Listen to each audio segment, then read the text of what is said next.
আল্লামা সাঈদীর মতোই কিংবদন্তির হত্যার সঙ্গে জড়িত চূড়ান্ত শাস্তি নিশ্চিত করা হোক।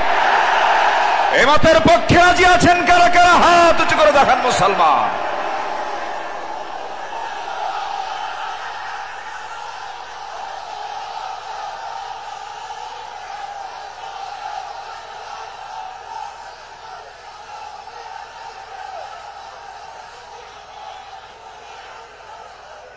বসুন।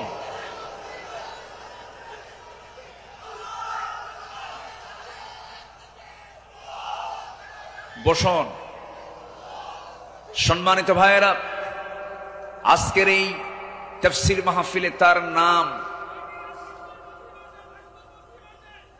জি বসুন বসুন বসুন বসুন। আজকের এই তাফসীর মাহফিলে তার যদি নামটা না নেওয়া হয় শুরুতে, বড় কৃপণতা হয়ে যাবে। সম্মানিত বন্ধুগণ, এই মাহফিল আবার 1.5 যুগ পরে শুরু হলো। এই মাহফিলকে তুমি আল্লাহ কিয়ামত পর্যন্ত কবুল করে নাও। এই মাহফিলের শুরু থেকে নিয়ে আজ পর্যন্ত যারা জড়িত আছেন, যারা বেঁচে আছেন, তাদের প্রতি খাস রহমত নাজিল করো, এবং যারা দুনিয়া থেকে বিদায় নিয়েছেন কবরগুলোকে জান্নাতের নূর দিয়ে মুনাফার করে দাও। সম্মানিত ভাইয়েরা, আমি আলোচনার সূচনায় সর্বকালের সর্বযুগের সর্বশ্রেষ্ঠ গ্রন্থ, complete and balanced code of life, Al Quran আল মজিদের গুরুত্বপূর্ণ একটি সূরা, সূরাতুত তাওবার একটি আয়াত আমি তেলাওয়াত করেছি। সূরা তাওবার 100 নম্বর আয়াত আমি তেলাওয়াত দিয়ে শুরু করেছি। আয়াতটিকে সামনে রেখে কিছু কথা আমি বলতে চাচ্ছি। আল্লাহ যেন আমার মুখ থেকে সেই কথাগুলি বের করে দেন যে কথাগুলো মুসলিম উম্মার জন্য এই মুহূর্তে দারুণ প্রয়োজন। সম্মানিত হাজিরিন, এই পৃথিবীতে শ্রেষ্ঠ মানুষ হচ্ছেন আম্বিয়ে কেরাম, এবং পৃথিবীর প্রথম মানুষও একজন নবী ছিলেন,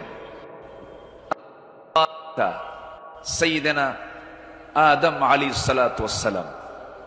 এবং এটার সিলসিলা শেষ হয়েছে খাতামুন নবিয়্যিন, সরওয়ারে কায়নাত, রাহমাতুল লিল আলামিন, রাহমাত আলম, নবী মুকাররম জনাবে মুহাম্মদ রাসূলুল্লাহ সাল্লাল্লাহু আলাইহি ওয়াসাল্লাম। তার সময় এসে নবুয়তের এই সিলসিলা শেষ হয়েছে। এরপরে যাদের সম্মান মর্যাদা আল্লাহ পাক সবচাইতে বেশি দিয়েছেন তারা হচ্ছেন সাহাবায়ে কেরাম। আল্লাহ তাআলা তাদের সম্মান, তাদের মর্যাদা অনেক বেশি দিয়েছেন, এবং আল্লাহ নিজে তাদের শানে বলেছেন রাদিয়াল্লাহু আনহুম, আল্লাহ তাদের উপরে সন্তুষ্ট হয়েছেন। আল্লাহ নিজে যদি বলেন আমি তাদের উপরে সন্তুষ্ট হয়েছি, তাদের হবে জান্নাত হবে, এটাই স্বাভাবিক। সেই সাহাবে কেরামদের জীবন থেকে কিছু কথা, আমার নবীর আদর্শে গড়া সাহাবীদের বিপ্লবী জীবন, মুমিনের অনুসরণীয় পথ, এই বিষয়ে আমি আজকে কিছু কথা বলতে চাচ্ছি। ওয়ামা তাওফীকি ইল্লা বিল্লাহ আলাইহি তাওয়াক্কালতু ওয়া ইলাইহি উনীব। আসুন সোজা আমরা আলোচনার দিকে চলে যাই। যেহেতু এক রাত আমি পেয়েছি, আল্লামা সাঈদ রাহিমাহুল্লাহ এমন একজন ব্যক্তি ছিলেন, একটানা একজন আলোচক 5 দিন একই প্ল্যাটফর্মে কথা বলেছেন। এমন রেকর্ড বাংলার জমিন আজ পর্যন্ত কেউ দেখাতে পারেন নাই। বলি আলহামদুলিল্লাহ, জোরে বলি আলহামদুলিল্লাহ। সম্মানিত হাজিরিন, আমরা যে কিতাব নিয়ে বসেছি, এই কিতাব আসমানি কিতাব।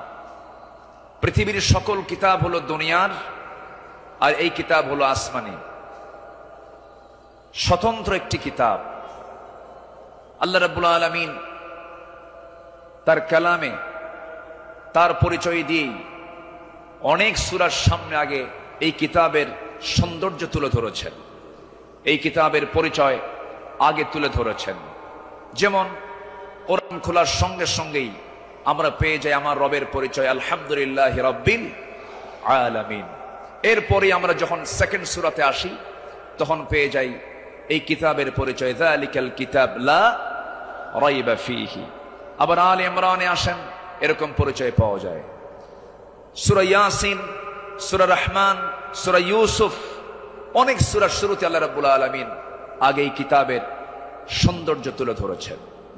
আল্লাহ রাব্বুল আলামিন বলেন, আর রহমান আল্লামাল কুরআন খালাকাল ইনসানা আল্লামাহুল বায়ান আশ-শামসু ওয়াল কমারু বিহুসবানিন ওয়ান নাজমু ওয়াশ-শাজারু ইয়াসজুদান। জোরে বলুন আল্লাহু আকবার। তিনি রহমান, যিনি বান্দাকে কোরআন শিক্ষা দিয়েছেন। আবার ইয়াসিনে চলে যান, ইয়াসিন ওয়াল কুরআনিল হাকীম ইন্নাকা লামিনাল মুরসালিন আলা সিরাতিম মুস্তাকিম। আল্লাহ রাব্বুল আলামিন এই কিতাবের পরিচয় অনেক সূরার শুরুতেই দিয়েছেন। আগে কিতাব সম্পর্কে বান্দা বুঝে নাও, সচরাচর অন্য কিতাবের মতো এই কিতাব এমনটা নয়। আল্লাহ রাব্বুল আলামিন এই বান্দার জন্য কিতাবটাকে কি করে দিয়েছেন? আল্লাহ রাব্বুল আলামিন বলেন, তিবিয়ানাল লিকুল্লি শাই, তোমার জীবনের জন্য যা কিছু প্রয়োজন সব আয়োজন আমি এর মধ্যে করে দিয়েছি, কোথাও যাওয়ার দরকার নাই। ফাআইনা তাযহাবুন ইন হুয়া ইল্লা যিকরুল লিল আলামিন লিমান শাআ মিনকুম আন ইয়াস্তাকিম ওয়া মা তাশাউনা ইল্লা আন ইয়াশা আল্লাহু রাব্বুল আলামিন। জোরে বলুন আল্লাহু আকবার। তুমি কোথায় যাও, কোন পথে দৌড়াচ্ছ, দুনিয়ার কোন তন্ত্র মন্ত্রের দিকে দৌড়াও, দুনিয়ার কোন আইনের দিকে দৌড়াও, এই পৃথিবীতে ৭০ থেকে ৮০টি মানব রচিত মতবাদ আছে। সমস্ত মতবাদকে তোমার ধিক্কার মারতে হবে, পচা বস্তাগুলোকে ফেলে দিয়া আল্লাহর আহ্বান হলো ইন হুয়া ইল্লা যিকির, এই জিকিরের দিকে চলে আসো। কোরআন তোমাকে সুপারিশ করে জান্নাতের দরজায় পৌঁছায়া দেবে। কোরআনের দল ছাড়াও এই দেশে আরো দল আছে না নাই? আসতে বলবেন না, আছে না নাই? ইসলামী দল ছাড়া আরো দল এই দেশে আছে না নাই? কিন্তু আল্লাহর কাছে মনোনীত দল একটাই, ইন্নাদ-দীনা ইনদাল্লাহিল ইসলাম। ইসলাম ছাড়া অন্য কিছু যে গ্রহণ করবে, সোজা কথা আল্লাহ পাক বলে দিচ্ছেন, ওয়ামান ইয়াবতাগি গায়রাল ইসলামি দীনান ফালান ইউকবালা মিনহু। যে ব্যক্তি জীবন বিধান হিসাবে, দল হিসাবে ইসলামকে বাদ দিয়ে অন্য কোন দিনকে গ্রহণ করবে, তার কোনো কিছুই গ্রহণ করবেন না। তিনি কে? এই কথা কে বলেছেন? অতএব দল করতেই হবে, সেই দল হতে হবে কার দল?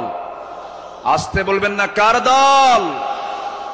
আল্লাহ রাব্বুল আলামিন বলেন, ইন্নামা ওয়ালিয়্যুকুমুল্লাহু ওয়া রাসূলুহু ওয়াল্লাযীনা আমানুল্লাযীনা ইউকিমুনাস সালাতা ওয়া ইউতুনাজ যাকাতা ওয়া হুম রাকিউন ومن يتولى الله ورسوله والذين آمنوا فإن حزب الله هم الغالبون।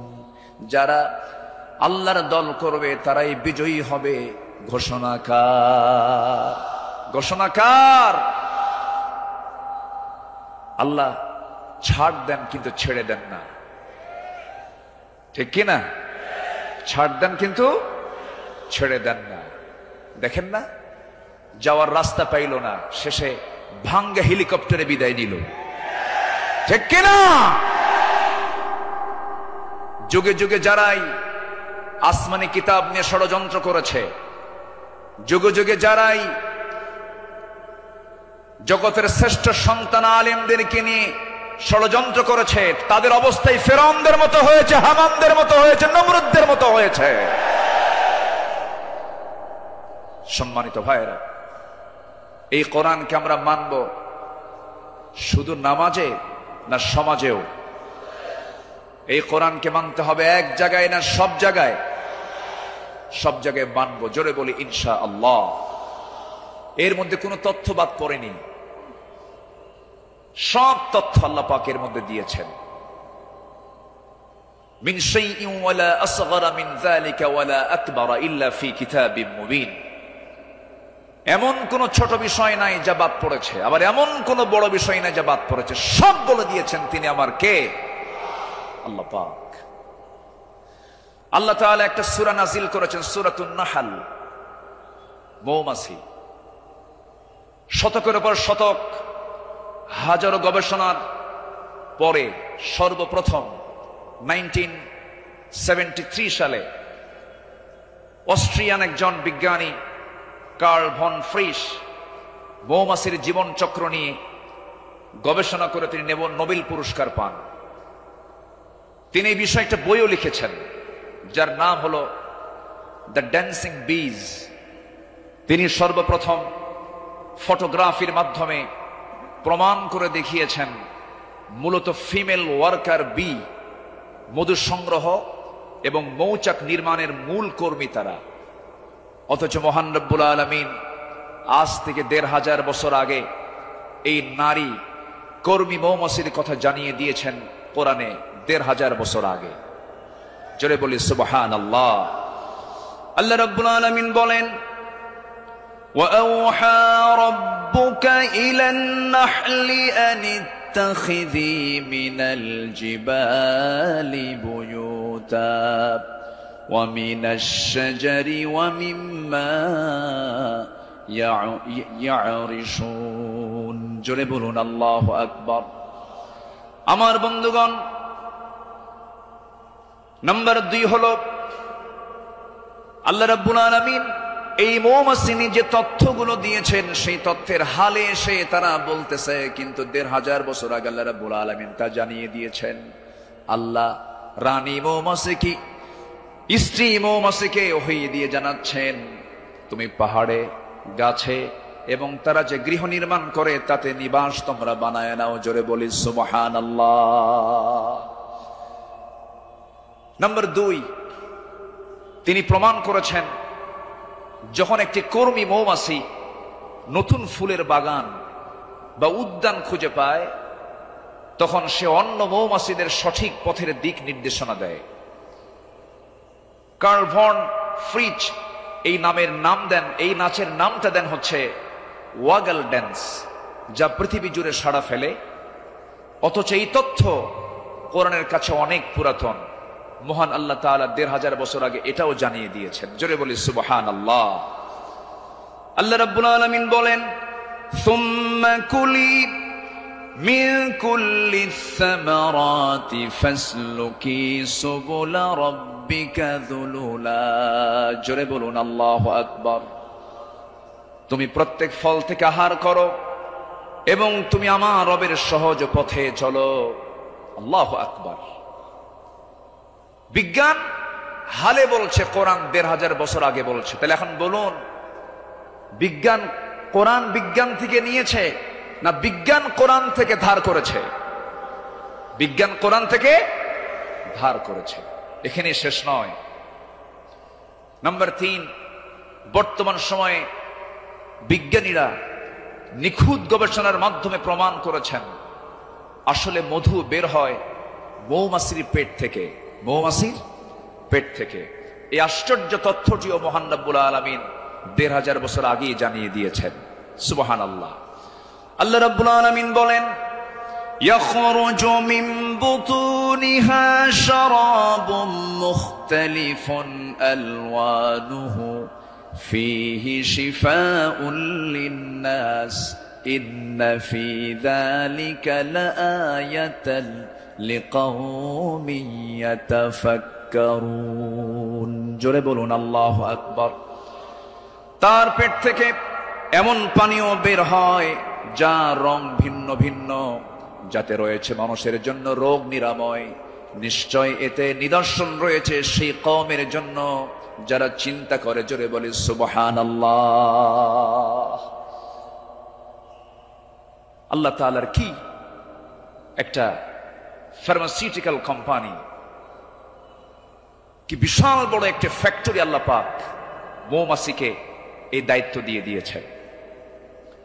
1 পাউন্ড মধু বানাতে 550 মৌমাছিকে প্রায় 20 লাখ ফুলে ভ্রমণ করতে হয়। সুবহানাল্লাহ বলবেন না?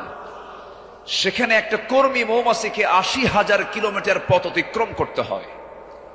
অন্য একটি গবেষণায় এসেছে 14.5 লাখ কিলোমিটার পথ অতিক্রম করতে হয়, যা দিয়ে পুরো পৃথিবীটাকে 3 বার প্রদক্ষিণ করা সম্ভব। শুধু 1 পাউন্ড মধু তৈরিতে মৌমাছির এত কষ্ট করতে হয়। আল্লাহু আকবার বলে। মহান আল্লাহ তাআলা এই মৌমাছির মধ্যে সঠিক পরিমিত তাপমাত্রা বোঝার মতো আশ্চর্য একটা ক্ষমতা দিয়েছেন। মৌচাকের সঠিক তাপমাত্রা 35 ডিগ্রি সেলসিয়াস থাকা প্রয়োজন। যদি কখনো তাপমাত্রা এর কম 30 ডিগ্রিতে নেমে আসে, তখন মৌমাছিগুলো সবাই একত্রিত হয়ে তাদের ডানাগুলো ঝাঁপিয়ে তাপমাত্রা বৃদ্ধি করে। জোরে বলে সুবহানাল্লাহ। আবার যদি কখনো তাপমাত্রা যদি বেড়ে যদি 40 ডিগ্রি হয়ে যায়, তখন আবার তারা উল্টো দিকে ডানা ঝাপচিয়ে মৌচাকে তাপমাত্রা ঠান্ডা করে।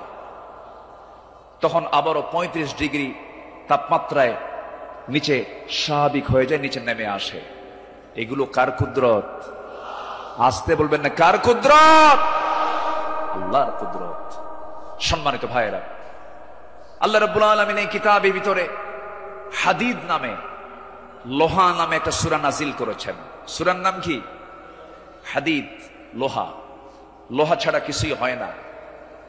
এই লোহা নিয়ে বিজ্ঞান গবেষণা করে বলছে, আধুনিক বিজ্ঞান বলতেছে লোহার সৃষ্টি পৃথিবীতে নয়, বরং লোহা এসেছে বহির জগৎ থেকে, আকাশ থেকে। কারণ পৃথিবীর পরিবেশে লোহা উৎপাদনের জন্য অনুপযোগী। কেননা সূর্যের যে তাপমাত্রা লোহা উৎপাদনের জন্য যথেষ্ট নয়। সূর্যের কেন্দ্রের তাপমাত্রা হলো 15 মিলিয়ন ডিগ্রি সেলসিয়াস, আর সূর্যের পৃষ্ঠে অর্থাৎ ফটোস্ফিয়ারের তাপমাত্রা হচ্ছে 5.5 থেকে 6,000 ডিগ্রি সেলসিয়াস। অথচ লোহা উৎপাদনের জন্য আনুমানিক 5 বিলিয়ন ডিগ্রি সেলসিয়াস প্রয়োজন। বিজ্ঞানীদের ধারণা কোন সুপারনোভা বিস্ফোরণ থেকেই এই লোহার আগমন ঘটে থাকতে পারে। অথচ মহান রব্বুল আলামিন 1500 বছর আগেই সূরা হাদিদে জানিয়ে দিয়েছেন আল্লাহ পাক লোহা নাজিল করেছেন। সুবহানাল্লাহ বলবেন না? আল্লাহ রাব্বুল আলামিন বলেন, وَأَنزَلْنَا الْحَدِيدَ فِيهِ بَأْسٌ شَدِيدٌ وَمَنَافِعُ لِلنَّاسِ। সূরাতুল হাদিদ আয়াত নম্বর 25। মহান রব্বুল আলামিন বলেন, আমি লোহা নাজিল করেছি যাতে রয়েছে প্রচন্ড শক্তি, মানুষের জন্য বহুবিধ উপকার। জোরে বলি সুবহানাল্লাহ। তাহলে বিজ্ঞান এগুলো প্রমাণ করেছে না কোরআন থেকে ধার করেছে? কোরআন থেকে ধার করেছে। বিজ্ঞান দিয়ে কোরআন যাচাই হবে না, কোরআন দিয়ে বিজ্ঞান যাচাই হবে। কোন আইন দিয়ে কোরআনকে ব্যর্থ করার চেষ্টা করলে সে ব্যর্থ হবে। কোরআন দিয়ে পৃথিবীর সকল আইনকে ব্যর্থ করতে হবে। যারা বলেন কোরআন আর রাজনীতি ভিন্ন বিষয়, তাদের নতুন করে ঈমান আনতে হবে।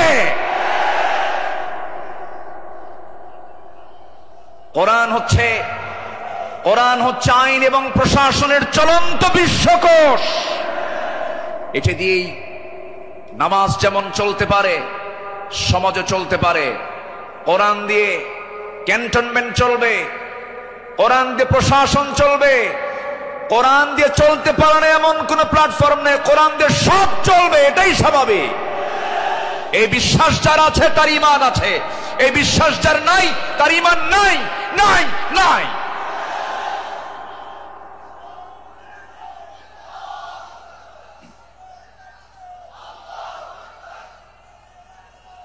সম্মানিত ভাইয়েরা, সম্মানিত বন্ধুগণ, তাহলে সব সমস্যার সমাধান কি কোরআন করতে পারে? আসতে বলবেন না পারে। এখন বাংলাদেশের সবচাইতে বড় সমস্যা কি জানেন? গদি সমস্যা। কি সমস্যা বলেন? গদি সমস্যার সমাধান তো মনে হয় কোরআনে নাই। একটা আয়াত আছে, আয়াতুল কুরসি। আয়াতুল কুরসি। কুরসিউন মানে কি? গদি। কুরসিউন মানে কি? গদি। গদিটা মূলত কার? আসতে বলবেন না, গদিটা মূলত কার? আল্লাহ। ক্ষমতা কারোই না, ক্ষমতা একমাত্র কার? আল্লাহ। কোরআন সম্পর্কে সংক্ষিপ্ত একটা ধারণা, আল্লাহর সিস্টেম মতোই, আল্লাহ এই পদ্ধতিতেই তিনি আলোচনা করেছেন। কোরআনে তার কথাগুলো এইভাবে আসছে। আসুন আমরা এখন মূল ওই আয়াতটার দিকে আমরা চলে যাচ্ছি। সম্মানিত বন্ধুগণ, আমার নবীর আদর্শে গড়া সাহাবীদের বিপ্লবী জীবন, মুমিনের অনুসরণীয় পথ। আমাদের পথ তো সেই পথ যে পথে আমার রাসূল চলেছেন, যে পথে সাহাবীরা চলেছেন। এই পথ ছাড়া আমাদের দ্বিতীয় কোনো পথ আছে? আসতে বলবেন না আছে। সেই সাহাবীদের সম্মানটা কত! আল্লাহ রাব্বুল আলামিন বলেন, والسابقون الأولون من المهاجرين والأنصار والذين اتبعوهم بإحسان رضي الله عنهم ورضوا عنه وأعد لهم جنات تجري تحتها الأنهار خالدين فيها أبدا ذلك الفوز العظيم জোরে বলুন আল্লাহু আকবার। মুহাজির এবং আনসারদের মধ্যে যারা ঈমানে প্রথমে যারা অগ্রগামী হয়েছে এবং যারা নিষ্ঠার সাথে তাদের অনুসরণ করেছে, আল্লাহ তাদের সকলের প্রতি সন্তুষ্ট হয়েছেন, তারাও তার প্রতি সন্তুষ্ট হয়েছেন। আল্লাহ তাদের জন্য এমন জান্নাত রেখে দিয়েছেন যার নিচ দিয়ে নহর প্রবাহিত। আল্লাহ তাআলা সেই জায়গায় তাদেরকে চিরকাল রাখবেন, আর এটার চাইতে মহা সাফল্যের অন্য কিছু হতে পারে না। জোরে বলি সুবহানাল্লাহ। আমার ভাইরা, যাদের প্রতি আল্লাহ রাজি হন তারাই তো আমাদের অনুসরণীয় হওয়ার কথা। যারা আল্লাহর রহমত প্রাপ্ত বান্দা, যাদের দুনিয়াতে জান্নাতের সংবাদ দিয়েছেন, এমন 10 জন সাহাবী ছিলেন যাদেরকে আল্লাহ রাব্বুল আলামিন দুনিয়াতে জান্নাতের সংবাদ তাদের কানে শুনিয়ে দিয়েছেন। জোরে বলি সুবহানাল্লাহ। একজন সাহাবীকে যদি কেউ ফলো করতে পারে তার জন্য জান্নাত ইজি হয়ে যাবে। আস-সাহবাতু কান-নুজুম, সাহাবীরা হচ্ছে আকাশের নক্ষত্রের সমান। আল্লাহু আকবার বলেন। সম্মানিত ভাইয়েরা, মুমিনদের অনুসরণীয় যে পথ, আমি 10টা পয়েন্ট আমি কথা বলতে চাই। নাম্বার 1, আল্লাহ এবং রাসূলের প্রতি বিনম্র চিত্তে অটুট আনুগত্য। আল্লাহ এবং রাসূলের প্রতি বিনম্র চিত্তে অটুট আনুগত্য, এটা ছিল সাহাবীদের জীবনের সবচেয়ে বড় আমল। বলি আলহামদুলিল্লাহ। সম্মানিত ভাইয়েরা, আল্লাহ রাব্বুল আলামিন সুন্দর করে এই ব্যাপারে বলছেন। আল্লাহ রাব্বুল আলামিন বলেন, ইয়া আইয়ুহাল্লাযীনা আমানু আতিউল্লাহা ওয়া রাসূলাহু ওয়া লা তাওয়াল্লাউ আনহু ওয়া আনতুম তাসমাউন। জোরে বলুন আল্লাহু আকবার। সূরাতুল আনফাল আয়াত নাম্বার 20, মহান রব্বুল আলামিন বলেন, হে বিশ্বাসীরা, তোমরা আল্লাহ এবং তার রাসূলের তোমরা আনুগত্য করো। তার নির্দেশ শ্রবণ করার পরেও তার আনুগত্য থেকে তোমরা কখনো মুখ ফিরিয়ে নেবে না। আল্লাহ রাব্বুল আলামিন সুন্দর করে হুকুম আকারে দিয়েছেন। আমার বন্ধুগণ, আনুগত্য ছাড়া, ইত্তেবা ছাড়া বান্দা কখনো জান্নাত পেতে পারে না। মহান রব্বুল আলামিন আরেক জায়গায় সুন্দর করে কমন একটা আয়াত বলে দিয়েছেন, ইন কুনতুম তুহিব্বুনাল্লাহা ফাত্তাবিউনি ইউহিব্বুকুমুল্লাহু ওয়া ইয়াগফির লাকুম যুনুবাকুম ওয়াল্লাহু গফুরুর রহিম। জোরে বলুন আল্লাহু আকবার। কি মুহাম্মদ সে ওয়াফা तूने तू हम तेरे है, ये है जहां चीज है क्या लौह कलम तेरे है। মুহাম্মদকে যদি ভালোবাসো, ভালোবাসা পাবে আমার, লৌহ কলম লুভিবে তোমরা, মাটির পৃথিবী সেকোন ছাড় সব পেয়ে যাবে, কিন্তু নিজের জীবনের চাইতে রাসূলকে বেশি ভালোবাসতে হবে এবং তার ইত্তেবা করতে হবে। সাহাবীরা তা দেখিয়ে দিয়েছেন তাদের প্র্যাকটিক্যাল লাইফে। ইতিহাস সবার, ইতিহাস তো একই, সবার কম বেশি জানা আছে। একজন সাহাবী ছিলেন যিনি রাসূলকে কি পরিমাণ ভালোবেসেছেন। আমার নবীজি বদর যুদ্ধের ডাক দিয়েছেন। বদর যুদ্ধের দিন আমার নবীজি রোজা ভাঙ্গার নির্দেশ দিয়ে বললেন, সাহাবীরা কে আছো, আমার ডাকে সাড়া দিয়ে বদর প্রান্তরে পৌঁছবে। তোমরা কি জানো আজকের এই দিন হচ্ছে সেই দিন যেদিন সন্তান পিতার বিরুদ্ধে যুদ্ধে নামবে। আজকের দিন তো সেই দিন যেদিন পিতা তার সন্তানের বিরুদ্ধে যুদ্ধে নামবে। আজকে গোত্র গোত্রের যুদ্ধ, আত্মীয় আত্মীয়র যুদ্ধ, জামাই শ্বশুরের সামনে মুখোমুখি হয়ে যাবে।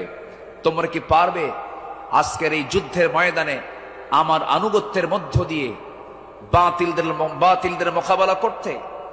সাহাবীরা সামনে দাঁড়িয়ে বললেন, ইয়া রাসূলুল্লাহি, আমরা রোজাও রাখবো, বাতিলদের বিরুদ্ধে মোকাবেলার সামনে দাঁড়িয়ে যাব। আমার রাসূল বললেন, আজকের দিনে রোজা রাখার প্রয়োজন নেই, ফাইদ্দাতুম মিন আইয়ামিন উখর, চলো আমরা জিহাদের প্রস্তুতি নিয়ে ফেলি। আমার নবীজি যুদ্ধের ময়দানে হাজির হয়ে গেলেন। আমার নবীজি যুদ্ধের ময়দানে যখন দাঁড়ালেন, 313 জন সাহাবী নিয়ে বদর নামক প্রান্তরে, রমজান মাস, আমার নবীজির সামনে যখন দাঁড়ালেন, যুদ্ধ শুরু হয়ে গেছে। ওই যুদ্ধের ময়দানে 313 জন সাহাবীর ভিতরে 2 জন সাহাবী ছিলেন, তাদের বয়স একদম কম ছিল, মুআজ এবং মুআজ। এই 2 জন ছোট্ট সাহাবী, 11 এবং 13 বছর বয়স। এই 2 জন সাহাবী নবীর কাছ থেকে পারমিশন নিয়ে নিলেন, যুদ্ধের ময়দানে গিয়া প্রথম কাতারে দাঁড়ায় গেছে। এক সাহাবীকে ডাক দিয়ে বলছে, ও আমার চাচা আবু জেহেল কোথায়? আবু জেহেল দিয়ে কি করবা? সঙ্গী সঙ্গী ছোট্ট 2 জন দারাজ গলায় দারাজ কণ্ঠে বলে ফেলতেছে, আমরা শুনেছি আবু জেহেল নাকি রাসূলকে খুব কষ্ট দিত, খুব জুলুম করত। আজকে আমরা কারো বিরুদ্ধে যুদ্ধ করতে আসি নাই, আবু জেহেলকে আজকে দুনিয়া থেকে বিদায় করার জন্য আজকে আমরা যুদ্ধে হাজির হয়েছি। ছোট্ট বাচ্চা মানুষ, ছোট কিন্তু ইমান খুব বড়, মজবুত ইমান। এই ছোট্ট বাচ্চার কথা শুনে ওই সাহাবী আশ্চর্য হয়ে গেলেন। সাহাবী আশ্চর্য হয়ে বলতেছে, তোমরা কি তাকে সত্যি হত্যা করবে নাকি? হত্যা করব। ওই যে দেখা যায় ঘোড়ার পিঠে বসে আছে, 2 দিকে পা ছেড়ে দেওয়া। শুধু বলতে দেরি হয়েছে, যেতে দেরি হয় নাই। সিংহের মতো গর্জন দিয়া বাস পাখির মতো উড়ন্ত হয়ে দৌড় মারা শুরু করে দিয়েছে। আবু জেহেলের 2 পাশে 2 জন দাঁড়ায় গেছে। লোকজন টের পায় না এটা কোন গ্রুপের মানুষ। 2 জন ছোট্ট বাচ্চার হাতে ছোট্ট তরবারি ছিল, এত জোরে সজোরে আঘাত করেছে 2 জন মিলে। আল্লাহু আকবার বলে আবু জেহেল ওই যে জমিনে ধরাশয়ী হয়ে পড়ে গেছে, কোমর সোজা করে আবু জেহেল আর দাঁড়াতে পারে নাই। এইদিকে বড় ভাই মুআজের পিছন থেকে একজন কাফের এসে তার ডান হাতে পিছন দিক থেকে তরবারির যখন একটা আঘাত দিয়েছে, এক আঘাতে তার ডান হাতটা চামড়ার সঙ্গে ঝুলতে লাগলো। ঝনঝন করে তরবারি পড়ে গেছে। যুদ্ধ করবেন কেমনে? তার ডান হাতটা ঝুলতেছে চামড়ার সাথে। দৌড় মেরে চলে গেছেন, বাম হাতে তরবারি তুলে নিয়েছেন। যুদ্ধ থামালেন না। যুদ্ধ চালাতে গিয়ে দেখা গেল ডান হাতটা চামড়ার সঙ্গে ঝুলে আছে, ঝুলন্ত হাতটা এসে বাম হাতে বারবার ধাক্কা খাচ্ছে, ডিস্টার্ব হচ্ছে মনে করে ঝুলন্ত ডান হাতটা বাম্পার নিচে রেখে এত জোরে টান মারলেন, এক টানে হাতটা ছিটকে পড়ে গেল। বাম হাতে যুদ্ধ চালাতে লাগলেন। বাম হাত পিছন দিক থেকে আঘাত করে তার কেটে ফেলে দিল। ঝনঝন করে তরবারি পড়ে গেছে, আর যুদ্ধ করতে পারছেন না। যুদ্ধ করবেন কেমনে, দুই হাতই তো চলে গেছে। আরেকজন কাফের এসে গর্দান বরাবর যখন আঘাত এনেছে, দুনিয়া থেকে এই ছোট্ট 13 বছরের নাবালক সন্তান দুনিয়া থেকে বিদায় নিয়ে গোটা বিশ্ববাসীকে জানান দিচ্ছে, ও পৃথিবীর মানুষ, আমরা দিন কায়েমের জন্য যে জীবন দিলাম, এমন করেই দিন কায়েমের পথে জীবনটা দিতে হয়। জোরে বলি সুবহানাল্লাহ, আরো জোরে বলি সুবহানাল্লাহ, আরো জোরে বলি সুবহানাল্লাহ। একটু জিকির করি লা ইলাহা, আওয়াজটা কম হচ্ছে, আরো জোরে লা ইলাহা। স্পিকার আওয়াজটা নাই, আওয়াজ কম হচ্ছে, বলেন যে কানে আওয়াজ দিতে হবে।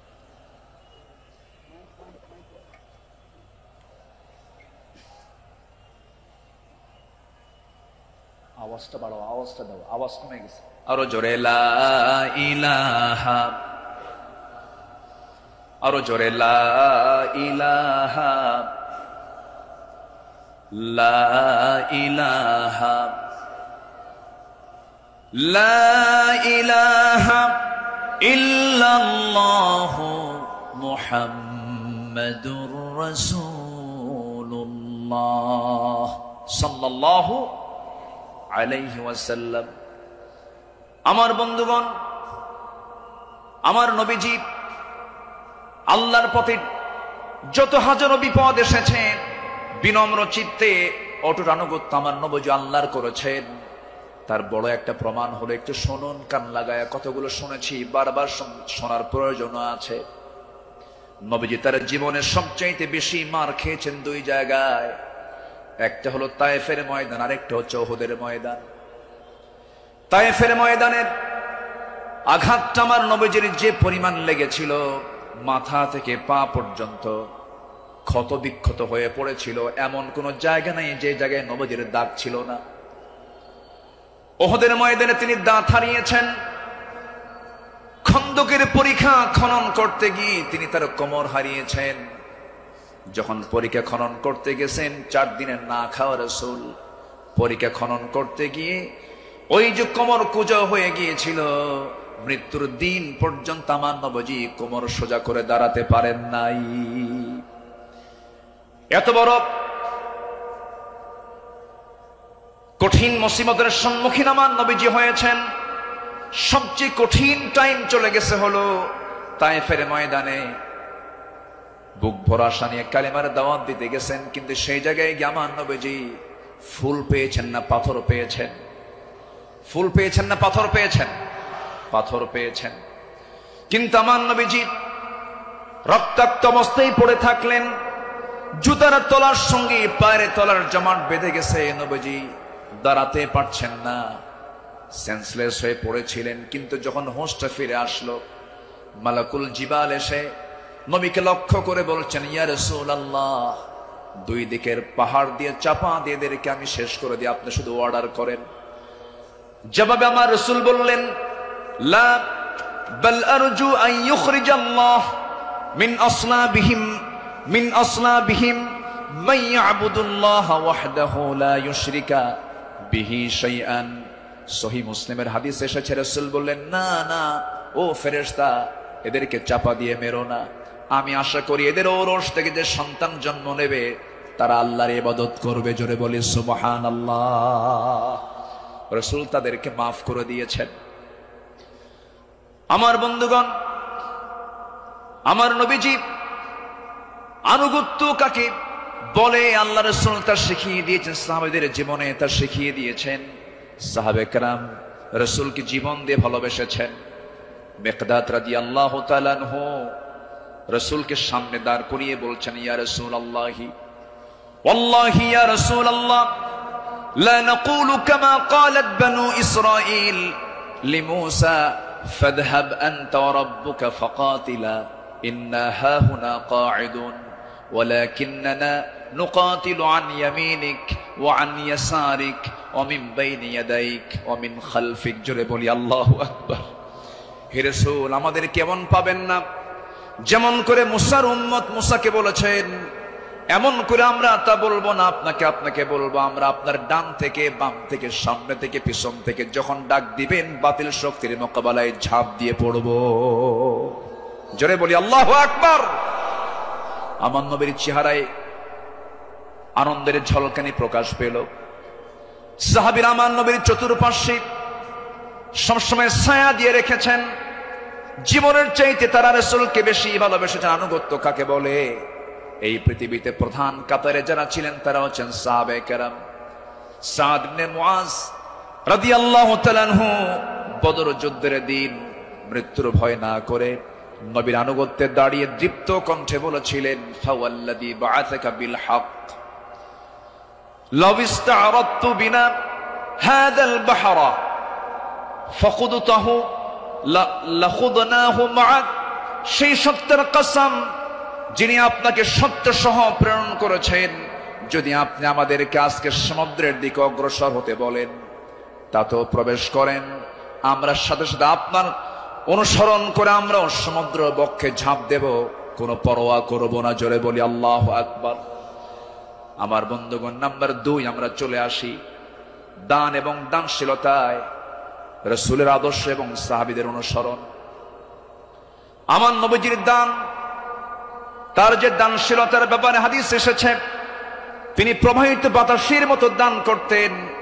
কানা রাসূলুল্লাহ সাল্লাল্লাহু আলাইহি সাল্লাম আজওয়াদান নাস ফালা রাসূলুল্লাহ সাল্লাল্লাহু আলাইহি সাল্লাম আজওয়াদু বিল খাইর মিনার রিহিল মুরসালা। আমার নবীজি প্রবাহিত বাতাসের মতো তিনি দান করতেন। যখন শুরু করতেন দান থামতো না, অবারিত দান করতেন। জোরে বলি সুবহানাল্লাহ। সাইয়েদনা ওমর ফারুক রাদিয়াল্লাহু তাআলা আনহু তিনি বলেন, তাবুকের প্রান্তরে বুক ভরা আশা নিয়া নবীর সামনে দাঁড়ালাম এবং মনে মনে ভাবলাম, সারা জীবন আমার বন্ধু আবু বকরের সঙ্গে কোনো ইবাদতের কম্পিটিশনে পারি নাই, আজকে আমি আবু বকরকে হারায়া ফেলবো। তিনি করলেন কি? সমস্ত সম্পত্তির অর্ধেক তিনি তাবুক অভিযানে তিনি দান করলেন। আব্দুর রহমান ইবনে আওফ রাদিয়াল্লাহু তাআলা আনহু 3 বস্তা সোনা দান করেছেন। সবার দান যখন শেষ হয়ে গেছে, আমার নবী অপেক্ষার প্রহর গুনছেন তার সারা জীবনের বন্ধু, 3 দিনের ছোট বড় হিজরতের রাতের সাথী সাইয়েদনা আবু বকর সিদ্দিক রাদিয়াল্লাহু আনহু তিনি কখন তাবুকের জন্য তিনি কি নিয়ে আসবেন, তার দানের পরিমাণ কি, তিনি অপেক্ষার প্রহর গুনছেন। নবীর সামনে যখন এসে দাঁড়ালেন, রাসূল লক্ষ্য করে বলছেন, ইয়া আবা বকর মা আবকাইতা লিহালিক। হে আমার আবু বকর, তোমার পরিবার পরিজনের জন্য তুমি কি রেখে এসেছো? তিনি জবাব দিতে নিয়ে বলছেন, ক্বালা বাকাইতু লাহুমুল্লাহ ওয়া রাসূলাহ। আমি আমার পরিবারের জন্য রেখে এসেছি শুধু আল্লাহ এবং আল্লাহর রাসূলকে, বাকি সব তাবুকের প্রান্তরের জন্য আমি দান করেছি। জোরে বলি সুবহানাল্লাহ। আমার নবীজি তার শানে বলেছেন, ওমা নাফানি মালু হাদিন কাত মা নাফানি মালু আবি বকর। আমার আবু বকরের অর্থ দিয়ে আমার যেমন উপকার হয়েছে, এমন উপকার আমার অন্য কারো দিয়ে হয় নাই। প্রতিটি মানুষের ইহসান পরিশোধ করতে পেরেছি আমি, রাসূল নিজে পরিশোধ করতে পেরেছি, কিন্তু আমার আবু বকরের ইহসান সমূহ এমন যে তার প্রতিদান কেবল আল্লাহ ছাড়া কেউ প্রতিদান দিতে পারবে না। জোরে বলি সুবহানাল্লাহ। আমার ভাইয়েরা, আল্লাহ রাব্বুল আলামিন সন্তুষ্টির জন্য বান্দাকে জানিয়ে দিচ্ছেন, বান্দা তোর দানটা হবে শুধুমাত্র আমার জন্য। দানের পুরস্কার হলো জান্নাত। সাহাবে কেরাম তা শিখিয়ে দিয়েছেন। আল্লাহ রাব্বুল আলামিন বলেন, মাসালুল লাযীনা ইউনফিকুনা আমওয়ালাহুম ফি সাবিলিল্লাহি কামাসালি হাববাতিন أنبتت 7 سنابل في كل سنبلة 100 حبة والله يضاعف لمن يشاء ওয়াল্লাহু ওয়াসিউন আলিম। জোরে বলুন আল্লাহু আকবার। যারা আল্লাহর পথে তাদের সম্পদ ব্যয় করে, তাদের উপমা হলো একটা বীজের মতো, যা উৎপন্ন করলো 7টা শীষ, প্রতিটি শীষে রয়েছে 100 দানা। তারা আর আল্লাহ যাকে চান তার জন্য এমন করেই বাড়িয়ে দেন। আল্লাহ হচ্ছেন সবচাইতে প্রাচুর্যময় এবং সর্ব বিষয়ে জ্ঞানী। জোরে বলি সুবহানাল্লাহ। নাম্বার 3 হলো আদল এবং ইহসানের মূর্ত প্রতীক ছিলেন রাসূল এবং সাহাবে কেরাম। আদল কাকে বলে, ইনসাফ কাকে বলে, ইহসান কাকে বলে, যদি আমরা মডেল হিসেবে গ্রহণ করব আমার নবী এবং সাহাবে কেরামকে। আল্লাহ রাব্বুল আলামিন এই শানে বলেছেন, ইন্নাল্লাহা ইয়া'মুরু বিল আদলি ওয়াল ইহসানি ওয়া ইতা'i যিল কুরবা ওয়া ইয়ানহা আনিল ফাহশাই ওয়াল মুনকারি ওয়াল বাগি ইয়া'iদুকুম লা'আল্লাকুম তাযাক্কারুন। জোরে বলুন আল্লাহু আকবার। আমার বন্ধুগণ, আদালত কাকে বলে? সাইয়েদনা ওমর ফারুক রাদিয়াল্লাহু তাআলা আনহু অর্ধ দুনিয়ার শাসনকর্তা। তিনি একদিন ঘোড়া কিনতে গেছেন বাজারে। কি কিনতে গেছেন? ঘোড়া কিনতে গেছেন। আজকের বাজারে যেমন হোন্ডা কিনতে যায়, গাড়ি কিনতে যায়, আগের যুগে মানুষ কিনতে যেত কি? ঘোড়া। সাইয়েদনা ওমর ফারুকের প্রয়োজন, ঘোড়া কিনতে গেছেন। ঘোড়াওয়ালার সঙ্গে কথা বললেন, দামাদামি করে নিলেন, ঘোড়া একটা কিনলেন, দামটা দিয়ে দিলেন, কেনা বেচা হয়ে গেছে, চুক্তি সম্পন্ন হয়ে গেছে। ঘোড়া কিনে নিয়ে বাড়িতে চলে আসবেন। কয়েক মাইল ঘোড়ার পিঠে তিনি চড়েছেন। কয়েক মাইল আসতে না আসতেই তার ঘোড়ার 4টা পা অকেজ হয়ে গেছে। 4 পা যখন অকেজ হয়ে গেছে, সাইয়েদনা ওমর ফারুক একটু ক্ষেপে গেলেন, রেগে গেলেন। রেগে গিয়ে সোজা চলে গেছেন সেই ঘোড়াওয়ালার কাছে গিয়ে বলছেন, ঘোড়াওয়ালা, তুমি আমাকে এমন ঘোড়া দিলে কেন? যে ঘোড়াটা আমি 4-5 মাইল যেতে না যেতে 4টা পায়ে তার অকেজ হয়ে গেছে, অসুস্থ ঘোড়া দিয়েছ, আমি এই ঘোড়া নেব না। সঙ্গে সঙ্গে ঘোড়াওয়ালা বলছেন, আমিরুল মুমিনিন, আমি আপনাকে যে ঘোড়াটা দিয়েছি সুস্থ ঘোড়া দিয়েছি। আপনি যখন আমার কাছ থেকে ঘোড়াটা কিনতে এসেছিলেন সেই সময় ঘোড়াটা সুস্থ ছিল। আপনার মালিকানা যাওয়ার পরে ঘোড়াটা অসুস্থ হয়ে পড়েছে। সাইয়েদনা ওমর ফারুক একটু খেপে গিয়ে বলছেন, অসুস্থ ঘোড়া আমি নেব না, ঘোড়া ফেরত নাও, টাকাটা আমাকে দিয়ে দাও। এবার ঘোড়াওয়ালা বলছে, আমিরুল মুমিনিন, আমি যত বলবো, আপনি যত বলবেন, কোনো ফয়সালা আসবে না। ঠিক আছে, আমার কথা এবং আপনার কথা দুটা নিয়ে আমরা চলুন, আমরা আদালতে যাই। কোথায় যাই? আদালতে চলে যাই। ইন্নাল্লাহা ইয়া'মুরু বিল আদল, আদালতের সম্মুখীন হয়ে যাই। সাইয়েদনা ওমর ফারুক রাদিয়াল্লাহু তাআলা আনহু তখন অর্ধ দুনিয়ার শাসনকর্তা। এই কথা শোনার সঙ্গে সঙ্গে তিনি তার সকল কথাকে তিনি অফ করে দিলেন, চুপ মেরে গিয়ে বলছেন, ঠিক আছে ঘোড়াওয়ালা, চলো আদালতে হাজির হই, চলো আদালতে ফয়সালা দিয়ে দেবে। চিন্তা করে দেখুন, অর্ধ দুনিয়ার শাসনকর্তা ওমর ফারুক সামান্য এক ঘোড়াওয়ালা মামলা দিচ্ছে, সেই মামলায় তিনি হাজির হচ্ছেন। চলে গেলেন আদালতে। আদালত চত্বরে গিয়ে যখন হাজির হলেন, বিচারালয়ের চেয়ারে বসা একজন কাজী যখন সাইয়েদনা ওমর ফারুককে দেখেছেন, দেখা মাত্রই তিনি দাঁড় হয়ে বলছেন, আমিরুল মুমিনিন, আপনি কেন আদালতে, কি হয়েছে? তিনি এবার বলছেন, বিচারপতি, আমি ঘোড়া কিনতে গেছি, ঘোড়া সে আমাকে অসুস্থ ঘোড়া দিয়েছে, আমি এই ঘোড়া নেব না, সেজন্য বিচার আদালত পর্যন্ত গড়িয়েছে, কি করা যায়? কাজী সুরাই ইবনুল হারিস আল কিন্দি রাহিমাহুল্লাহ সেই বিচারপতির নাম। তিনি বলছেন, আমিরুল মুমিনিন, দুপক্ষের কথাই তো শুনতে হবে। দুপক্ষের কথাই তিনি শুনলেন। ঘোড়াওয়ালাও তার বক্তব্য দিল, খলিফাতুল মুসলিমিন তিনিও তার বক্তব্য পেশ করলেন, তার কথাগুলো বললেন। দুজনের কথা শোনার পরে কাজী সুরাই ইবনুল হারিস আল কিন্দি রাহিমাহুল্লাহ এবার বলছেন, আমিরুল মুমিনিন, অবশ্যই আপনি সম্মানিত, আপনি খলিফাতুল মুসলিমিন, কিন্তু আদালতটাকে কায়েম করার জন্য আমি আজকে আপনার কাছে দুঃখ প্রকাশ করছি। আজকে এই আদালতের রায়টা আপনার পক্ষে যাবে না, এই রায়টা সম্পূর্ণ ঘোড়াওয়ালার পক্ষে চলে যাবে। আমি আপনাকে বুঝাইয়া দিচ্ছি।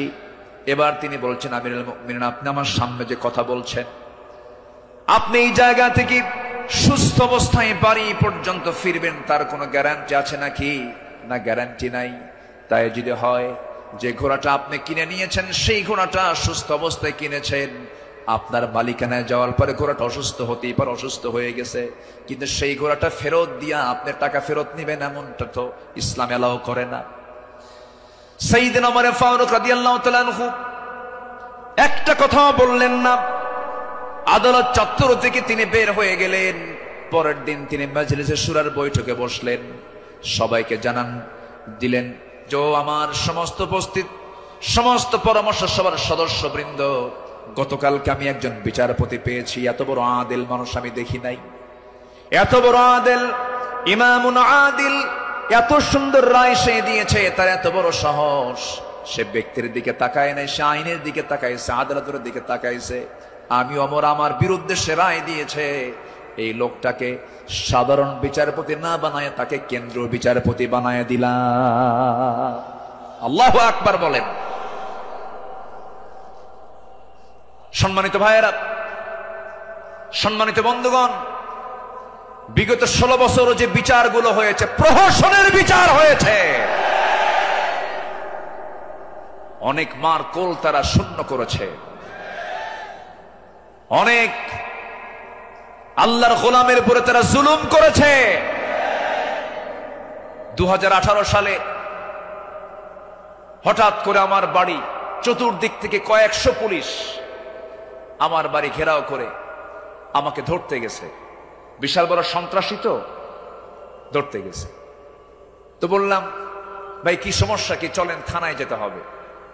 থানায় নিয়ে গেল, ওসির সামনে বসে আছি, দেখি ওসির চোখের ভিতরে পানি টলমল করছে, অশ্রুপূর্ণ চোখ। তো বললাম, আপনি কান্দেন কেন? হুজুর আমি আপনার খুব ভক্ত। তো ভক্ত তো ধরছেন কেন? বলে যে কি করব হুজুর, চাকরি বাঁচান তো ফরজ, সন্তানাদি আছে, কি করব, উপর থেকে খুব চাপ। হুজুর আপনি আমাকে মাফ করে দিয়েন। কি করবেন? চাকরি বাঁচান তো ফরজ। আমি বললাম, চাকরি বাঁচান ফরজ, ইমান বাঁচান নফল। মামলা একখান দিয়া চালান দিয়ে দিল, কোর্টে না মঞ্জুর করলো, কোনো মঞ্জুর হবে না। সেখান থেকে নিয়ে চলে গেল জেলখানায়। জেলখানায় ঢুকলাম, ঢুকেই দেখি 80-85 বছরের এক বুড়া মানুষ আমারে দেখে লম্বা একখান সালাম দিয়ে বলে, হুজুর আপনি জেলখানায় ঢুকলেন, খুব খুশি হলাম। তো বললাম, ঢুকলাম জেলখানায়, খুশি হলেন আপনি, ব্যাপারটা কি? বলে, হুজুর দূর থেকে ওয়াজ শুনি, দূর থেকে আলোচনা শুনি, কাছে যেতে পারি না, মুসাফা করতে পারি না, একটু মনের কথাগুলো বলবো তাও পারি না। কত সুন্দর আপনি আমার কাছে ধরা দিলেন, দোয়া করে জেলখানায় থাকেন। তো আমি এখন উল্টা মুরব্বীকে বললাম, চাচা আপনি জেলখানায় কেন এই বুড়া বয়সে, নাতিপুতি থুইয়া? তো বলতেছে, বাবা কি বলবো, বোমা হামলা, বোমা হামলা। কে মানে? আমার নামে বোমার মামলা দিয়েছে, আমি নাকি বোমা মেরেছি। বাবা বলো তো, এই 80 বছরের বুড়ার হাতে যদি বোমা তুলে দেওয়া হয়, সেই বোমা লক্ষ্যে যাবে না নিজের মাথায় পড়বে? এ আচরণ করেছে তারা 16 বছর। ফেরাউন বেঁচে ছিল, ফেরাউন পৃথিবীতে বেঁচে ছিল 1600 বছর, এরা ছিল 16 বছর। সংখ্যার যে মিল হলো কেমনে বুঝলাম না। ফেরাউনের যে চরিত্র, এদের সেই একই চরিত্র তারা প্রকাশ করেছিল 16 বছর। দাড়ি দেখলেই, টুপি দেখলেই তাদেরকে জঙ্গিবাদীর তকমা লাগায় মামলা দিত। রাস্তার ফকির পর্যন্ত মামলার শিকার হয়েছে। আল্লাহ পাক একটা পরিবেশ আমাদেরকে উপহার দিয়েছেন, দিন কায়েমের কাজে আমরা এই পরিবেশকে কাজে লাগাবো। জোরে বলি ইনশাআল্লাহ, আরো জোরে বলি ইনশাআল্লাহ। আল্লামা সাঈদী তিনি দুনিয়া থেকে বিদায় নিয়েছেন, তার একটাই স্বপ্ন ছিল, এই বাংলার জমিন শাসন হবে কোন দিন? কোরআন দিয়া। এটাই তার স্বপ্ন ছিল। সেই স্বপ্ন পূরণ করার জন্য আল্লামা সাঈদীকে জীবন দিয়ে ভালোবাসেন আপনারা, আমি বিশ্বাস করি। কারণ 100 বছরের ইতিহাসে এমন রেকর্ড নাই। আল্লামা সাঈদীর শুধু ফাঁসির রায় দিয়েছিল, সেই রায়কে কেন্দ্র করে একই দিনে শতাধিক মুসলমান শাহাদাত বরণ করেছিল। সম্মানিত ভাইয়েরা, তার যে স্বপ্ন এই দেশ আল্লাহর জমিন, আল্লাহর দিন কায়েম হোক, সেই জমিনে দিন কায়েম হওয়ার জন্য যদি বুকের তাজা প্রাণ ঢেলে দিতে হয়, বুকের তাজা রক্ত ঢেলে দিতে হয়, জানমাল দিতে হয়, সবাইকে রাজি আছেন? রাজি আছেন কারা কারা? হাত উঁচু করে দেখান মুসলমান।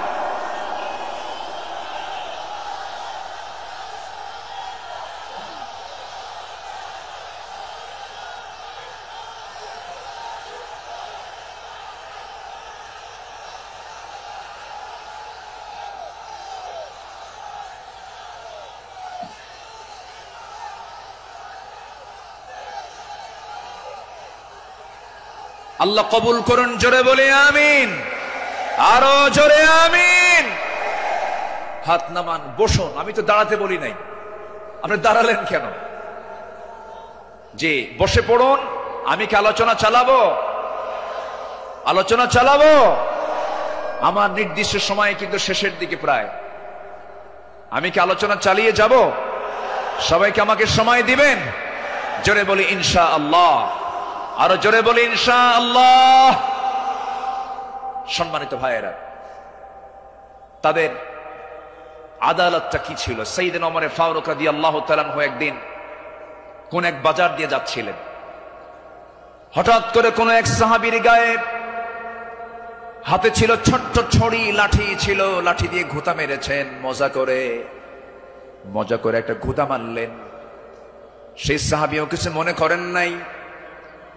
মাস 6 পরে সাইয়েদনা ওমর ফারুক রাদিয়াল্লাহু তাআলা আনহু তার সঙ্গে দেখা করে বললেন, বন্ধু চলো আমার বাড়িতে যাই।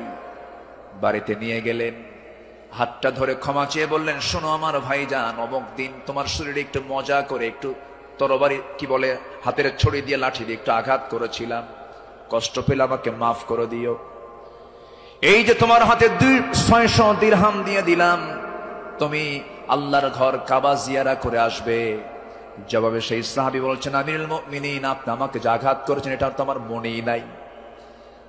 সাইয়েদনা ওমর ফারুক বললেন, ও আমার ভাই, আমি যে তোমাকে মৃদু আঘাত করেছি, এটা যদি তুমি কিয়ামতের দিন আমার বিরুদ্ধে যদি আল্লাহর কাছে যদি আদালতে মামলা দিয়ে দাও, আমি জামিন পাবো না। এই জন্য আজকে দুনিয়াতেই তোমার কাছ থেকে আমি মাফ চেয়ে নিলাম। জোরে কোন সুবহানাল্লাহ।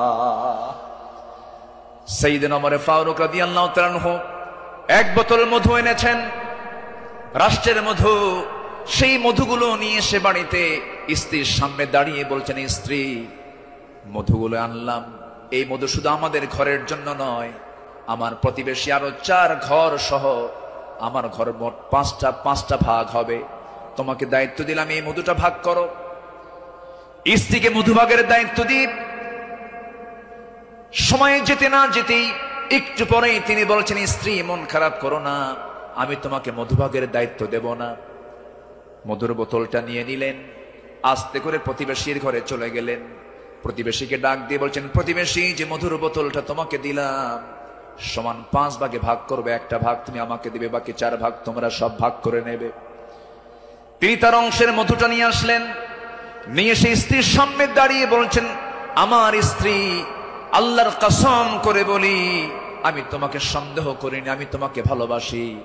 আমি রাষ্ট্র চালাই, তুমি আমার পরিবার চালাও, সন্তানাদের দিকে খেয়াল করো, আমার বড় উপকার তুমি করো। আমি তোমাকে সন্দেহ করে তোমার হাত থেকে মধুর বোতল আমি নেই নাই। আমি নিয়েছি এই কারণটা হলো, এই যে মধু তুমি যখন ভাগ করতে যাবে, যদিও সমান ভাগে ভাগ করবে, কিন্তু মধু হলো তরল জিনিস। এই তরল মধু ভাগ করতে নিয়ে তোমার হাতে যতটুকু মধু লেগে যাবে, 1 ফোঁটা হোক, 2 ফোঁটা হোক, 3 ফোঁটা হোক, এতটুকু মধু আমাদের ভাগে বেশি আসুক এটা চাই নাই। মনে করে মধুভাগের দায়িত্ব আমি অন্যের কাঁধে চাপায়া দিয়েছি। জোরে বলি আল্লাহু আকবার। ইন্নাল্লাহা ইয়া'মুরু বিল আদল ওয়াল ইহসান। আল্লাহু আকবার বলি। নাম্বার 4 হলো 10টা পয়েন্ট, একটু কান লাগান, খরগোশের মতো কানটা একটু খাড়া করে মনোযোগ দিয়ে, সবাই মনোযোগ দিয়ে শুনুন। নাম্বার 4 হলো শ্রেষ্ঠদের কাতারে থেকেও নিরহংকার হয়ে অসহায় সাধারণের সাথে মিশে যাওয়া সাহাবে কেরামদের বৈশিষ্ট্য ছিল, আমার নবীর বৈশিষ্ট্য ছিল।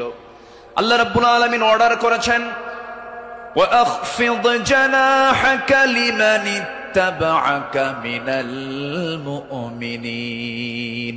সূরা শুআরা 215 নম্বর আয়াত।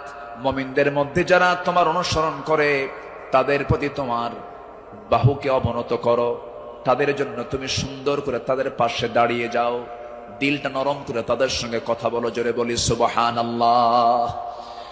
আমার বন্ধুগণ, এই ব্যাপারে আমার নবী সবার আগে তিনি এগিয়ে এসেছেন। ঈদের দিন আমার নবীজি দেখেন জীর্ণ শীর্ণ পোশাকে ছোট্ট একটা বাচ্চা কাঁদতেছে আর হাঁটতেছে। আমার নবীজি জড়িয়ে ধরলেন, কোলের মধ্যে তুলে বলছেন, কাঁদো কেন সন্তান, কি হয়েছে বলো? বাপ নাই মা নাই, দুইজনে দুনিয়া থেকে বিদায় নিয়েছেন। আমার নবীজি ধুলাই মলিন সন্তানটাকে, শিশুটাকে কোলের মধ্যে তুলে নিয়ে সোজা ঘরের মধ্যে ঢুকলেন। ঢুকে বলছেন, আয়েশা, বাচ্চা নিয়ে আসছি, সন্তান নিয়ে আসছি। ও কলিজার টুকরা সন্তান, এই যে মহিলাকে দেখতে পেতেছ আজকের থেকে এটাই তোমার মা, আর আমি তোমার সামনে দাঁড়িয়ে আছি, আমি হলাম তোমার বাবা। আমার নবী এতিমদের পাশে এমন করে সারা জীবন দাঁড়িয়েছেন, কারণ আল্লাহ রাব্বুল আলামিন তাকে অর্ডার করেছেন, আলাম ইয়াজিদকা ইয়াতীমান ফাআওয়া ওয়া ওয়াজাদাকা দাল্লান ফাহাদা ওয়া ওয়াজাদাকা আইলান ফাআগনা ফাআম্মাল ইয়াতীমা ফালা তাকহার ওয়া আম্মাস সাইলা ফালা তানহার ওয়া আম্মা বিনি'মাতি রাব্বিকা ফাহাদ্দিস।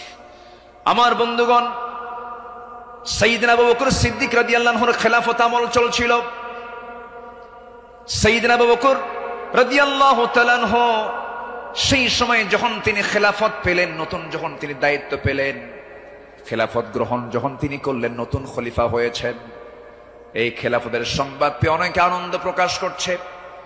সুন্দর একজন খলিফা আমরা পেয়েছি। কিন্তু ওই মদিনার ছোট্ট একটা গ্রামের একজন মহিলা অঝরে ঝাড়ে কাঁদতেছে, কান্নায় সে ভেঙ্গে পড়ছে। সবাই বলল, মহিলা তুমি কান্দো কেন? ও নারী তুমি কান্দো কেন? ও মহিলা তুমি কান্দো কেন?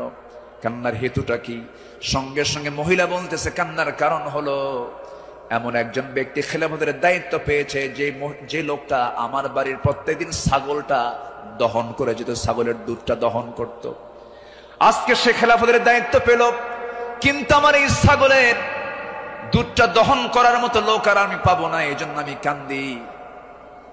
ওই মহিলার কান্না যখন সাইয়েদনা আবু বকরের কানে যখন সংবাদটা চলে গেছে, ওই মহিলার সামনে দাঁড়িয়ে বলছেন, মহিলা কেঁদো না, আমি খলিফার দায়িত্ব পেয়েছি, খেলাফতের দায়িত্ব পেয়েছি বলে তোমার দায়িত্ব আমি পালন করব না, ভুল কথা। আমার দায়িত্ব এটা রয়ে যাবে, আমার খেলাফতের দায়িত্ব রয়ে যাবে। জোরে করেন সুবহানাল্লাহ।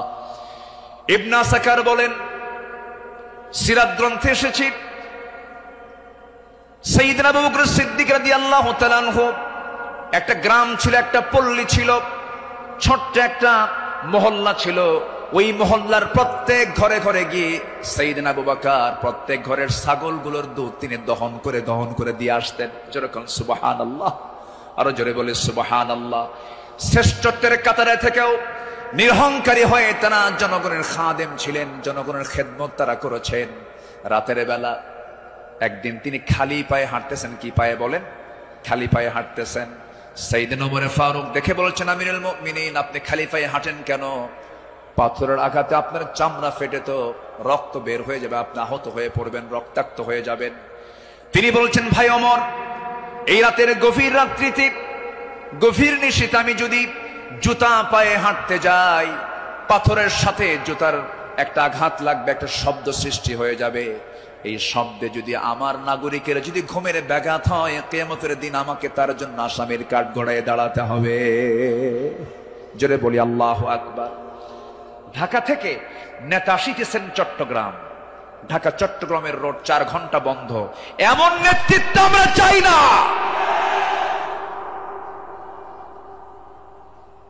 আমরা শাসক দেখতে চাই, জনগণের শাসক, ঠিক কিনা? আমরা কিসের শাসক দেখতে চাই? যাকে দেখলে ওমরের কথা মনে হবে, যাকে দেখলে আবু বকরের কথা মনে হবে, যাকে দেখলে ওসমানের কথা মনে হবে। একটা ওমর আল্লাহ পাক তুমি বাংলার জমিনে দিয়ে দাও। জোরে বলি আল্লাহুম্মা আমিন। সাইয়্যিদনা আবু বকর সিদ্দিক রাদিয়াল্লাহু তাআলা আনহু, খেলাফত মানে কি? একটা দেশের তিনি রাষ্ট্রপ্রধান। রাতের বেলা তিনি চলে গেছেন হলো প্রতিবেশীর ঘরে। কোন প্রতিবেশী? যে প্রতিবেশীর স্বামী নাই, ছেলে নাই, মেয়ে নাই। যেই মহিলার তিনি খেদমত করতে গেছেন তার চোখটাও নাই। বয়োবৃদ্ধ জ্ঞানবৃদ্ধ একজন নারী, সচেতন একজন নারী। তিনি তার খেদমত করার জন্য খেলাফতের দায়িত্ব পাওয়ার পরও তিনি চলে গেছেন। দরজায় নক করেছেন, খেদমত করলেন, বের হয়ে আসছেন। পরের রাত্রিতে সাইয়্যিদনা ওমর ফারুক রাদিয়াল্লাহু আনহু তিনি ভাবলেন, আমার ভাই আবু বকর তো খেলাফতের দায়িত্ব পেয়েছেন, উনি কি খেদমত করতে পারছেন কিনা জানি না। উনি চলে গেছেন খেদমত করার জন্য। দরজায় তিনি নক করেছেন, বুড়িমা আপনার খেদমতের জন্য আমি এসেছি, আমি ওমর আসছি। কে প্রয়োজন নেই। কেন? কিছুক্ষণ আগে একজন খেদমত করে চলে গেছে। উনি ভাবলেন যে খেদমতটা কে করতে পারে। পরপর তিনি 3 রাত ওই বুড়ি মহিলার ঘরের পাশে গিয়ে আড়ালে তিনি দাঁড়ালেন, খুঁজে পাচ্ছেন না, কখন ঢোকে তাও টের পাওয়া যায় না। তৃতীয় রাত্রিতে তিনি বুঝতে পারলেন একটা মানুষ খালি পায়ে ভিতরে ঢুকলো, কিন্তু অন্ধকার তো দেখতে পান নাই। ভিতরে ঢুকে খেদমত করে বের হতে নিলেই পিছন দিক থেকে ওমর ফারুক তার হাত চেপে ধরেছেন। চেপে ধরেই দেখেন কেউ না, খলিফা আবু বকর সিদ্দিক রাদিয়াল্লাহু তাআলা। তিনি বললেন, আমিরুল মুমিনিন, একটা রাষ্ট্র পরিচালনা করতে নিয়ে কত পরিশ্রম করতে হয়। রাতের বেলা বিশ্রামের প্রয়োজন হয়, দিনের বেলাও পরিশ্রম করেন, রাতের বেলা এমনটা করলে আপনি অসুস্থ হয়ে পড়বেন। অন্তত আমাদের কিছু খেদমতের জন্য আমাদের কিছু কাজ রেখে দেন। তিনি বলছেন, ভাই ওমর, হাসরের ময়দানে আমার আমলনামা তোমার পিঠে যাবে না, আমার কাজ আমাকে করতে দাও। মৃত্যুর দিন পর্যন্ত তিনি ওই মহিলার খেদমত করে তিনি দুনিয়া থেকে বিদায় নিয়েছেন। দ্বিতীয় খলিফা ওমর ফারুক রাদিয়াল্লাহু তাআলা যখন খেলাফতের দায়িত্ব পেলেন, ওই মহিলা জানেন না প্রথম খলিফা ইন্তেকাল করেছেন। খেলাফতের দায়িত্ব যেদিন পেয়েছেন সেই দিনই রাত্রেবেলায় ওমর ফারুক তিনি চলে গেছেন মহিলার ঘরে। দরজায় নক করে ভিতরে ঢুকেছেন। মহিলা জানেন না খাদেম চেঞ্জ হয়েছে। ভিতরে তিনি সব কাজগুলো করলেন, রান্না বান্না করে দিলেন, কাপড় চোপড় ধুয়ে দিলেন, খাবার দাবার ধুয়ে দিয়ে পরিষ্কার করে তিনি বের হয়ে আসলেন। মহিলা অন্ধ মানুষ, বসেছেন খাবার খেতে। সামনে খেজুর নিয়ে যখন বসেছেন, খেজুর একটা মুখে নেওয়া মাত্রই দাঁতের নিচে যখন খেজুরের বিচি যখন পড়ে গেছে, সঙ্গে সঙ্গে মহিলা বলতেছেন, ইন্না লিল্লাহ। তিনি চোখের পানি ফেলে দিয়া কেঁদে কেঁদে বলতেছেন, বুঝতে পেরেছি আমার আসল খাদেম আবু বকর আর দুনিয়াতে নাই। আমার আবু বকর যখন আমার খেদমত করতে আসতো, যখন সে খেজুরগুলো আমাকে ধুয়ে দিত, শুধু খেজুর শুধু ধুয়েই দিত না, খেজুরগুলো ধুয়ে ভিতরের যে বিচিগুলো আছে বিচিগুলো সরায়া আমার সামনে রেখে দিত, যেন আমার খেতে কোনো কষ্ট না হয়। জোরে বলে সুবহানাল্লাহ, আরো জোরে বলে সুবহানাল্লাহ। শাসক ছিলেন, শাসকের কাতারে থেকেও তারা নিরহংকারী হয়ে জনগণের সেবা করেছেন। আল্লাহু আকবার বলে। সাইয়্যিদনা ওমর ফারুক রাদিয়াল্লাহু তাআলা আনহু তিনি যেদিন শাসনভার তার কাছে আসে, তার কাঁধে যখন আসে, সেই দিন থেকে নিয়ে শুরু করে মৃত্যুর দিন পর্যন্ত কোন রাত তার পিঠটা তার বিছানার সঙ্গে লাগাতে দেননি। দিন দিন শুকায় যাচ্ছিলেন। বলা হলো, আপনি শুকায় যাচ্ছেন কেন? তিনি বললেন কেঁদে কেঁদে, তোমরা আমাকে এমন দায়িত্ব দিয়েছো যে দায়িত্ব আমাকে স্বাস্থ্যহীন বানিয়ে দিয়েছে। পরকালীন জবাবদিহিতার অনুভূতি ছাড়া একটা শাসক কখনো ভালো হতে পারে না। আসতে বলবেন না, জোরে বলুন ঠিক কিনা? অতএব সেই গদির সমস্যার সমাধানের জন্য আমরা চাই যোগ্য, সৎ, আল্লাহওয়ালা, কোরআন প্রেমিক একজন শাসক আমরা চাই। আল্লাহ কবুল করুন, আল্লাহ কবুল করুন।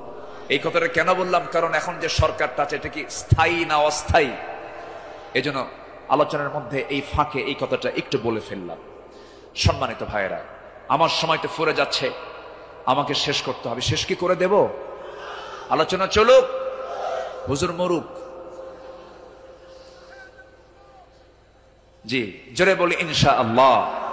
জি, আল্লাহ কবুল করুন, জোরে বলি আমিন। নাম্বার 5, সকল দুর্নীতি এবং অন্যের বিরুদ্ধে কঠোর অবস্থান আমার নবীরও ছিল, সাহাবে কেরামদের মাঝে এই বিষয়ে তারা খুব সতর্ক থাকতেন। আল্লাহ রাব্বুল আলামিন বলেন, ওয়ালা তাকুলু আমওয়ালাকুম বাইনাকুম বিল বাতিলি ওয়া তুদলু বিহা ইলাল হুক্কামি লিতাকুলু ফারীকাম মিন আমওয়ালিন নাসি বিল ইসমি ওয়া আনতুম তা'লামুন। জোরে বলুন আল্লাহু আকবার। তোমরা নিজেদের মধ্যে পরস্পরের সম্পদ অন্যায়ভাবে গ্রাস করো না, তা বিচারকদের নিকট উপস্থাপন করো না, যাতে অন্যের সম্পদের কিছু অংশ পাপের মাধ্যমে গ্রাস করতে পারো, যদিও তোমরা জানো কার কথা। আসতে বলবেন না কার কথা। আরেক জায়গায় বলছেন লা তাকুলু, তোমরা খেতে যেও না। কি খেতে যেও না? কুলু মিন তাইয়্যিবাত, পবিত্র খাবে, হারাম কিছু খাবে না। লা তাকুলুর রিবা আদআফা মুদাআফা আহাল্লাল্লাহুল বাইয়া ওয়া হাররামান রিবা। বিভিন্ন জায়গাতে আল্লাহ পাক ক্লিয়ার কথা বলে দিয়েছেন। আমার বন্ধুগণ, সাহাবায়ে কেরাম দুর্নীতি কেমন করে বন্ধ করা যায়, অন্যের বিরুদ্ধে কেমন কঠোর হতে হয়, তা বাস্তব জীবনে তা দেখিয়ে দিয়েছেন। বাস্তব জীবনে আল্লাহ রাসূল তা বুঝিয়ে দিয়েছেন।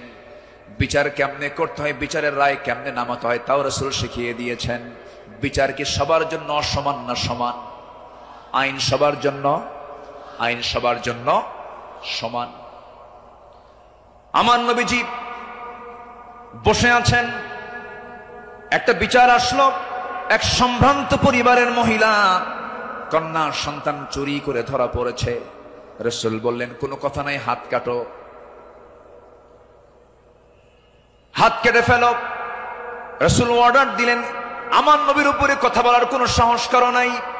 ওই সম্ভ্রান্ত পরিবারের লোকজন এসে সাইয়েদনা ওমর ফারুককে বিভিন্ন কিছু বুঝায়া দিয়ে বলছেন, আপনি যদি রাসূলকে সুপারিশ করেন হয়তো রাসূল শুনতে পারেন। সাইয়েদনা ওমর ফারুক এসে আমার নবীর সামনে দাঁড়িয়ে বলছেন, ইয়া রাসূলুল্লাহ, যে মহিলার হাত কাটার অর্ডার দেওয়া হয়েছে সে তো সম্ভ্রান্ত পরিবারের, দেখুন তো কিছু করা যায় নাকি? আমার নবীজি সেই সময় আল্লাহর কসম করে বলেন, আল্লাহি, হে আমার ওমর, আল্লাহর কসম করে বললি, আল্লাহর কসম করে বলছি, এই চুরিটা যদি ওই সম্ভ্রান্ত পরিবারের মেয়ে ফাতিমা না হয়ে যদি কলিজার টুকরা মেয়ে আমার ফাতিমা বিনতে মুহাম্মদ হতো, যদি এটা প্রমাণ হয়ে যেত, লাকাতাতু ইয়াদাহা, আমি রাসূল নিজে তার হাতটা ধরে কেটে দিতাম। আল্লাহু আকবার।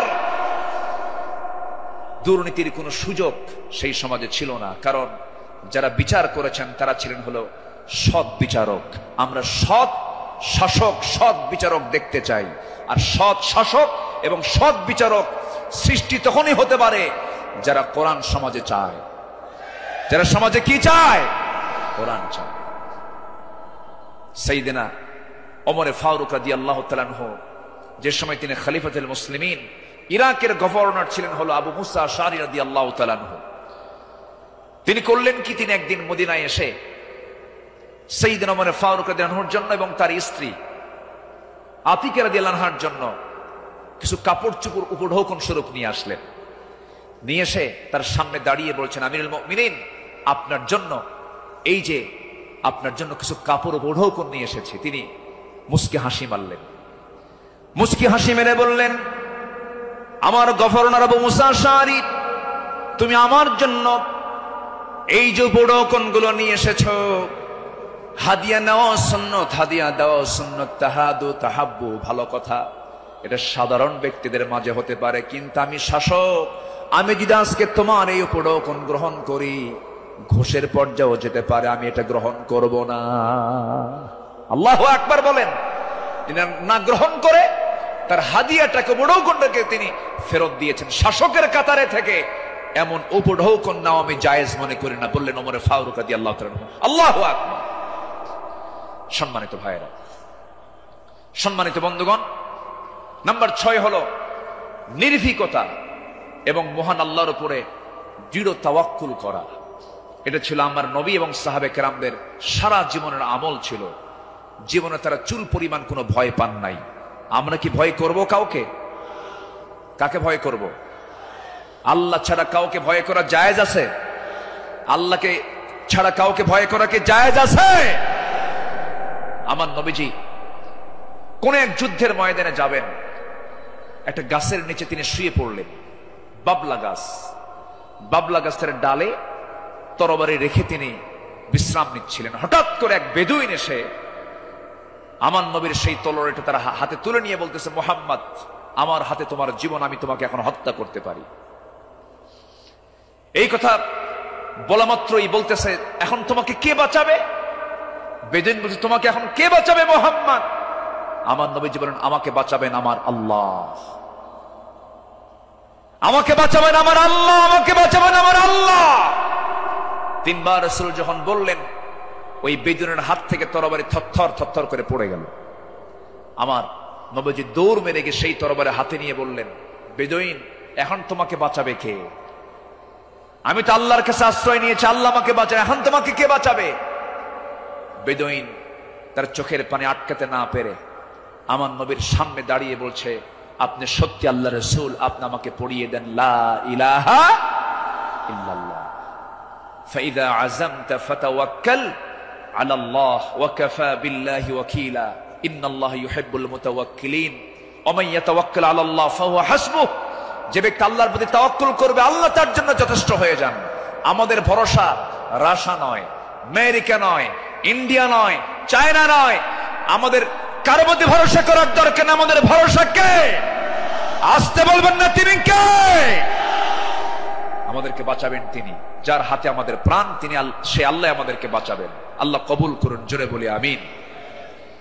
ইসলাম গ্রহণ করেছেন 40 নম্বরে, 41 নম্বরে সাইয়েদনা ওমর ফারুক রাদিয়াল্লাহু তাআলা আনহু। ইসলাম কবুল করেই রাসূলের সামনে তরবারি রাসূলের পায়ের কাছে রেখে বললেন, ইয়া রাসূলুল্লাহ, আমাদের মুসলমানদের সংখ্যা কত? আমার রাসূল বললেন, ওমর, সাহাবীর সংখ্যা মাত্র 40 জন, 40 থেকে 41 জন। সাইয়েদনা ওমর ফারুক বলেন, এটাই বিশাল সংখ্যা। আজকে আমরা কাবার চত্বরে গিয়ে প্রকাশ্যে ঘোষণা করব লা ইলাহা। কোন সাহাবী বললেন? বলেন বলেন, কোন সাহাবী? আজকে তো এক সাহাবীর ইতিহাসটা একটু বেশি টানলাম, প্রসঙ্গটা চলে আসলো। তিনি বলে ফেললেন, কি পরিমাণ সাহস হতে পারে! সাহসের পিরামিড সাইয়েদনা ওমর ফারুক দিয়ে প্রকাশ্য রূপে সামনে ঘোষণা করলেন, কে আছো? আমার সামনে আসো, লা ইলাহা। তরবারি হাতে দীপ্ত পদক্ষেপে আল্লাহু আকবার ধ্বনিতে মুখরিত করে আকাশ বাতাস সামনের দিকে যেতে লাগলেন। আবু জেহেল হতভম্ব হলো। আবু জেহেল মনে মনে ভাবলো, পাঠালাম কি জন্য, আর হয়ে গেল কি?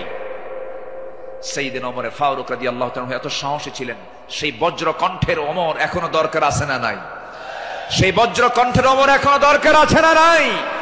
নতুন বাংলাদেশ তৈরি করার জন্য ওমর প্রয়োজন, আবু বকর প্রয়োজন। আমরা আবু বকরের মতো দৃঢ়চেতা হব, ওমরের মতো সাহসী হব, ওসমানের মতো ধৈর্যশীল হব, আলীর মতো লড়াকু সৈনিক হয়ে বাতিল শক্তির মোকাবেলায় আমরা ঝাঁপিয়ে পড়ব প্রয়োজনে। রাজি আছেন কারা কারা? হাত উঁচু করে দেখান মুসলমান।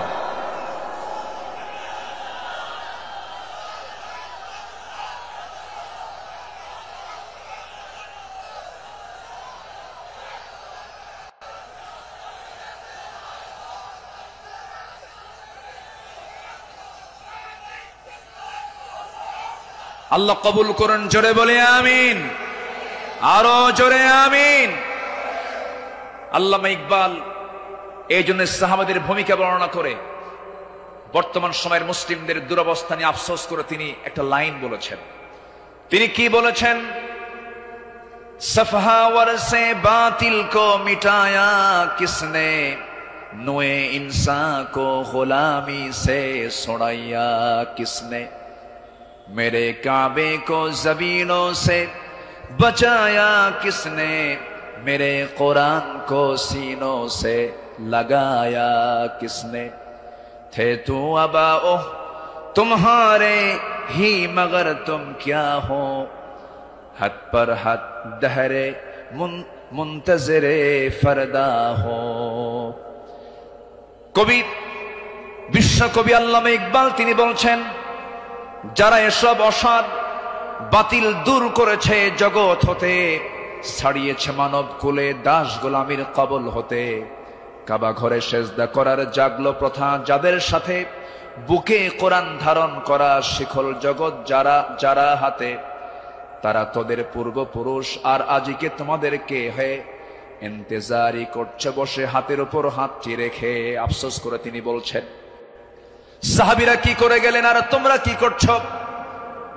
তোমরা এক একটা ওমর হয়ে যাও, এক একটা আবু বকর হয়ে যাও, জান্নাত পাওয়ার জন্য সাহাবীদের অনুসরণটাই তোমার জন্য যথেষ্ট হয়ে যাবে। জোরে বলি সুবহানাল্লাহ। নাম্বার 7 হলো নিজ দায়িত্বের ভারে অস্থির চিত্ততা নিয়ে আমার রাসূল চলতেন, সাহাবে কেরামও চলতেন। আমার নবীজি বিদায় হজের ভাষণের দিন আমার নবীজি কেঁদে অস্থির হয়ে যাচ্ছিলেন। সাহাবে কেরামকে লক্ষ্য করে বলছেন, ওয়া আনতুম তুসআলুনা আন্নী ফামা আনতুম কাইলুন, আমার ব্যাপারে প্রশ্ন করা হলে তোমরা কি বলবে? সাহাবীরা বললেন, নাশহাদু আন্নাকা ক্বাদ বাল্লাগতা ওয়া আদাইতা ওয়া নাসাহতা, আমরা সাক্ষ্য দেব আপনি দায়িত্ব পালন করেছেন, আপনি উপদেশ দিয়েছেন। এই কথা শুনে আমার নবীজি শাহাদাত আঙ্গুলে উঁচু করে আকাশের দিকে লক্ষ্য করে আল্লাহকে বলছেন, আল্লাহুম্মা শাহাদ, আল্লাহুম্মা শাহাদ, আল্লাহুম্মা শাহাদ। আল্লাহ তুমি সাক্ষী থাকো, আল্লাহ তুমি সাক্ষী থাকো, আমার সাহাবীরা আমার পক্ষে কথা বলছে। আল্লাহু আকবার বলেন। নিজের দায়িত্ব নিয়ে রাসূল খুব অস্থির চিত্ততা প্রকাশ করতেন মাঝে মাঝে। আমার বন্ধুগণ, আমার নবীজি মাঝে মাঝে এত পরিমাণ কাঁদতেন, কান্নার পরিমাণ এত হতো, আমার নবীজি যখন সেজদায় পড়ে যেতেন না, সেই শরীফের হাদিসে এসেছে, পানি গরম হলে পরে টকবক যেমন আওয়াজ হয়, ফুটন্ত পানি যেমন টকবক টকবক আওয়াজ করে, আমার নবীজি সেজদার সময় এত পরিমাণ কাঁদতেন। আমার নবীজির সেজদার সময় যে মুখ থেকে কান্নার আওয়াজটা বের হতো টকবক করা পানির মতো, এত কাঁদতেন তিনি। কেন কাঁদতেন, কি জন্য কাঁদতেন? তিনি শুধু চেয়েছেন, ও আল্লাহ, আমার উম্মতকে তুমি জাহান্নাম দিবা না, আমার উম্মতকে তুমি জান্নাত দিবা। তিনি তার নিজের জন্য বেশি কেঁদেছেন না, উম্মতের জন্য বেশি কেঁদেছেন, উম্মতের জন্য বেশি কেঁদেছেন। আমার বন্ধুগণ, এই জন্য এই পৃথিবীতে সবচাইতে বেশি ভালোবাসবে 1 নাম্বার কাকে বলেন? আসতে বলবেন না কাকে। নাম্বার 2 হচ্ছে মুহাম্মদ সাল্লাল্লাহু আলাইহি ওয়াসাল্লামকে আমরা ভালোবাসবো। তিনিও ভালোবেসেছেন। আমার ভাইয়েরা, আমার বন্ধুগণ, নাম্বার 8 হলো আদর্শ নেতৃত্বের অনুতুলনীয় আলোকচ্ছটাই সাহাবে কেরাম। সাহাবে কেরামকে আল্লাহ রাব্বুল আলামিন অনেক সম্মান দান করেছেন। লাকাদ আরসালনা রুসুলানা বিল বাইয়িনাতি ওয়া আনজালনা মাআহুমুল কিতাবা ওয়াল মিজানা লিয়াকুমান নাসু বিল কিসত। জোরে বলুন আল্লাহু আকবার। আমার বন্ধুগণ, সময় যেহেতু কম, শেষের দিকে আস্তে আস্তে চলে যাচ্ছি। নাম্বার 9 হলো তাকওয়ার উজ্জ্বল দৃষ্টান্ত ছিলেন আমার নবী এবং সাহাবে কেরাম। লাকিনিল্লাযীনা তাকাও রাব্বাহুম লাহুম জান্নাতুন তাজরি মিন তাহতিহাল আনহার আল-আনহারু খালিদিনা ফিহা নুজুলাম মিন ইনদিল্লাহ ওয়া মা ইনদাল্লাহি খায়রুল লিল আবরার। জোরে বলুন আল্লাহু আকবার। যারা নিজেদের প্রতিপালককে ভয় করে চলে, তাদের জন্য আছে এমন সব উদ্যান, এমন সব জান্নাত যারা তলদেশ দিয়ে নহর প্রবাহিত। আল্লাহর পক্ষ থেকে অতিথিয়তা স্বরূপ তারা সর্বদা সেখানে থাকবে। আল্লাহর নিকট যা কিছু আছে পুণ্যবানদের জন্য তাই হলো শ্রেষ্ঠ। জোরে বলি সুবহানাল্লাহ। তাকওয়া কাকে বলে সাহাবে কেরাম শিখিয়েছেন, তাকওয়া কাকে বলে আম্বিয়ে কেরাম শিখিয়েছেন। বিশেষ করে আমার নবীজি তাকওয়ার তিনি মূর্ত প্রতীক ছিলেন। আমার বন্ধুগণ, নাম্বার 10 হলো, নাম্বার 10 সর্বশেষ যেটা, সেটা হলো আল্লাহর কাছে বিনম্র চিত্তে অশ্রু ঝরানো, চোখের পানি ফেলে ফেলে কাঁদা। এই দুনিয়াতে আমি যখন জন্ম নিয়েছি আমার প্রথম ভাষা ছিল হাসা না কাঁদা, হাসি না কান্না। মার পেট থেকে দুনিয়াতে এসে আমি কেঁদেছি না হেসেছি? কেঁদেছি। মূলত এই জায়গাটা হলো, এই দুনিয়াটা হলো কান্নাকাটি করার জায়গা। হাসির জায়গা হলো জান্নাত, আনন্দের জায়গা হলো জান্নাত। জান্নাতে গিয়ে বান্দার জীবনের সমস্ত আনন্দ সেই জান্নাতই সে ভোগ করবে। হুজিবাতুল জান্নাতু বিল মাকারিহ, হুজিবাতুন নারু বিশ শাহাওয়াত। আমার বন্ধুগণ, আমার নবীজি যখন কাঁদতেন, অস্থির হয়ে যেতেন, তার চোখের কোনা বেয়ে টপ টপ করে পানি পড়তো, দাড়িগুলো ভিজে যেত, কপাল ফুলে যেত, হাঁটুগুলো ফুলে যেত। ঘন্টার পরে ঘন্টা সেজদায় পড়ে কেঁদেছেন, কারণ আল্লাহ পাক তার শানে বলেছেন, ওয়া মিনাল লাইলি ফাতাহাজ্জাদ বিহি নাফিলাতাল লাক আসা আন ইয়াবআসাকা রাব্বুকা মাকামান মাহমুদা। জোরে বলুন আল্লাহু আকবার। আরেক জায়গায় বলছেন, ওয়াল্লাযীনা ইয়াবিতুনা লিরাব্বিহিম সুজ্জাদান ওয়া কিয়ামা والذين يقولون ربنا اصرف عنا عذاب جهنم إن عذابها كان غراما إنها ساءت مستقرا ومقاما। আল্লাহর যারা বান্দা হবে, রাত গভীর হয়ে যাবে, সবাই ঘুমের সাগরে হাবুডুবু খাবে, কিন্তু আল্লাহর পছন্দের বান্দা যারা, তারা তো জানেই আল্লাহ সব সময় প্রথম আকাশে আসেন না। আল্লাহ তাআলা প্রথম আকাশে আসেন কোন সময়? বলুন কোন সময়? কোন সময়? কোন সময়? কোন সময়? শেষ রাত্রিতে চলে আসেন। ফিস সামাঈদ দুনিয়া আলা মিন মুস্তাগফিরিন ফাগফির লাহ। কোন ক্ষমা প্রার্থী আছে আমার কাছে ক্ষমা চাবে? সেই সময় আল্লাহ পাক দুনিয়ার আকাশে চলে আসেন। আল্লাহর পছন্দের বান্দা এই চান্সটা ছেড়ে দেন না। শেষ রাত্রে উঠে চোখের পানি ফেলে শিশুর মতো যারা কান্দাকাটি করবে, আল্লাহর কাছে যারা রোনাজারি করবে, আপনি কি জানেন 7 সমুদ্রের পানি দিয়ে জাহান্নাম নিভতে পারে না, কিন্তু বান্দা যদি আল্লাহর ভয়ে 1 ফোঁটা চোখের পানি ফেলতে পারে, 1 ফোঁটা চোখের পানি 7টা জাহান্নামকে নিভাইয়া দিতে পারে। আমরা কাঁদবো কার কাছে? আসতে বলবেন না, কাঁদবো কার কাছে? পৃথিবীতে কান্নাকাটি করার জায়গা কয়টা? বলেন কয়টা জায়গা? এক জায়গা। কার কাছে?